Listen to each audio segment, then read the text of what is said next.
Let me now take you to the state of Tamil Nadu because that's where the Bharatiya Janata Party constantly revisiting with election campaigning, and the DMK wants to retain hold over the state.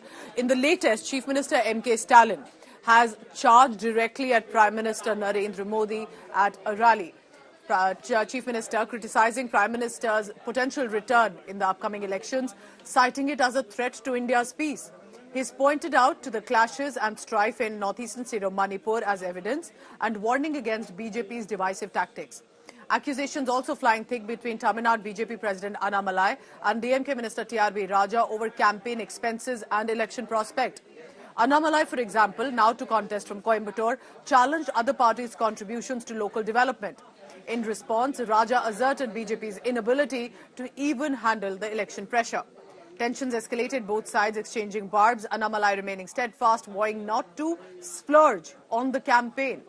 Raja has retaliated, highlighting essential campaign expenses and mocking BJP's lack of participation, saying nobody will even come to support the Saffron clan, and that is why they don't even have to spend anything.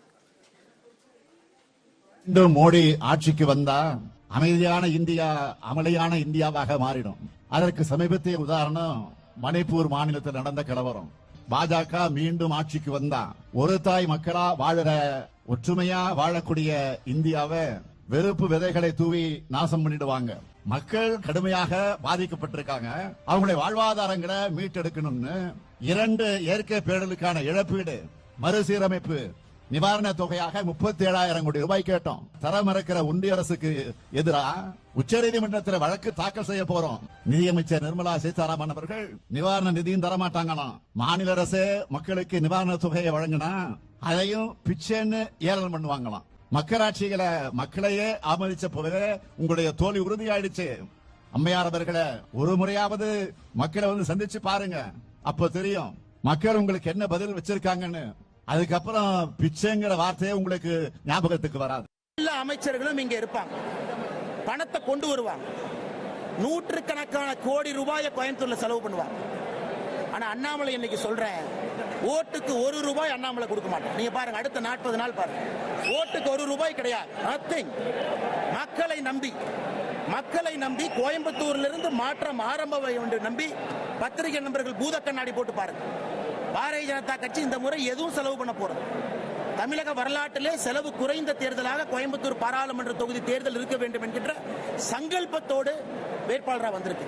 அது தேர்தல் கமிஷனை பொறுத்த வரைக்கும் 95 லட்சம் ரூபாயோ இது ஒரு இது வச்சிருக்காங்க, அமௌண்ட் வச்சிருக்காங்க. இவ்வளவு வந்து ஒரு தேர்தலில் ஒரு வேலை செய்யும் எல்லாரும் கேண்டிடேட்ஸ்லாம் செலவு பண்ணணும்னு சொல்லியிருக்காங்க. இயக்கத்தில் நண்பர்கள் இருக்கவங்க, இப்போ நாங்கள் 4 பேர் வரோம்னா அவங்க டீ காஃபி இதெல்லாம் வாங்கி கொடுக்கணும். எதிர்கட்சி தலைவர் கூட சொல்லியிருக்காருன்னு நினைக்கிறேன். எங்களுக்கு ஆளுங்கள்லாம் இருக்காங்க, அவங்கெல்லாம் வராங்க தேர்தல் பணிக்கு. அதனால எங்களுக்கு இந்த டீ காஃபி செலவு இதெல்லாம் இருக்கும். எதிரில் அவருக்கு எதுவும் யாரும் வரதில்லை, அதனால செலவு இல்லைன்னு நினைக்கிறேன். இவங்க என்ன சமுதாய தலைவர்கள், இவங்க என்ன அடிப்படை மாற்றம் பண்ணியிருக்காங்க? கோயம்புத்தூர்ல என்ன அடிப்படை மாற்றம்? ஊரு சூடானதுதான் மிச்சம். ஒரு குளுமையாக அமைதியாக இருக்கக்கூடிய ஊரு இன்னைக்கு 2 டிகிரி 3 டிகிரி வெப்பநிலை ஏற்றிருக்காங்க. ஒரு 2 வீலர்ல இந்த ஊர்ல போக முடியுமானே? அதனால இந்த 3 டிகிரி 5 டிகிரி இந்த கலெல்லாம் சொல்லி சுத்துறது. தேர்தல் சூடு தாங்க இவங்களுக்கெல்லாம். தேர்தல் சூடு என்றால் என்ன என்று தெரியாது. இன்னும் அடுப்பையே பத்த வைக்க தம்பி, அதுக்குள்ள சூடுதுன்னா நான் என்ன பண்றது?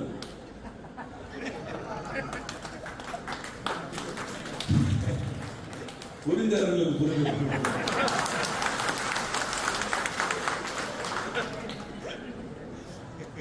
திராவிட முன்னேற்ற கழகம் அது சாதாரண இயக்கம் நினைச்சியா நீங்க? வாங்க காமிக்கிறோம்.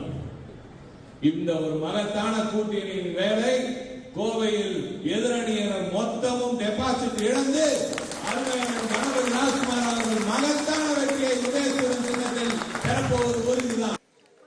So Tamil Nadu is one state where you can definitely sense that the stakes are looking higher, both for Dravida Munnetra Kazhagam for their region that they want to keep a stronghold hold, and also as much for the Bharatiya Janata Party to make inroads. Shilpa Nair is joining me live for the latest on that. Shilpa, so a lot is buzzing, and let's take both issues here. One of how Stalin as the Chief Minister is charging directly at Prime Minister Modi, saying if the BJP returns, it is going to be complete disunity, it is going to be hate that will spread across the country. While Coimbatore is where the focus will be between Annamalai and the DMK candidate. Well, that's right, Pooja. In fact, Tamil Nadu Chief Minister and DMK President M.K. Stalin has, of course, kick-started his election campaign. He's been going to one constituency after the other and launched a scathing attack against the Union BJP government. Several issues, of course, being touched upon by the Chief Minister yesterday when he was attending an election meeting in Kanyakumari and Tirunelveli constituencies. Chief Minister, of course, said that if BJP returns to power, there will be no more democracy left in India. There will be no more cooperative federalism. There will be no more communal harmony or secularism that will be left in India. And this is something that the prior Chief Minister has been highlighting in every campaign speech of his. And apart from that, he's also been highlighting how Tamil Nadu has been ignored by the Union BJP government. He cites the example of the recent floods, saying that, it was a state government that gave financial assistance to the affected people, but the union government has not even given a single paisa or a single rupee as flood relief assistance to the people. And he says this goes on to show the apathy that the BJP shows towards Tamil Nadu. And meanwhile, in Coimbatore, things are getting heated up literally and figuratively. We are seeing massive war of words between BJP leaders and DMK leaders, and even AIDMK also pitching in.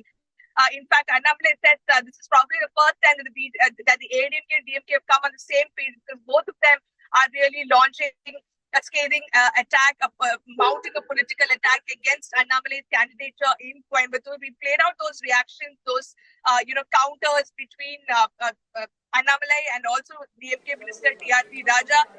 Annamalai says, look, this is going to be an election as far as Coimbatore constituency is concerned. We are going to have least amount of spending in terms of election expenditure. We are not going to give any money to the voters, whereas the DMK is going to camp all its ministers in Coimbatore. They're going to distribute crores of money.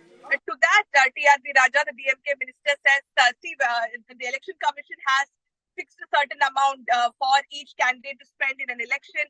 So when party workers come for your work, for the campaign work, we give them tea, coffee. So we do have election expenditure, considering the fact that a lot of people come for our election campaigns.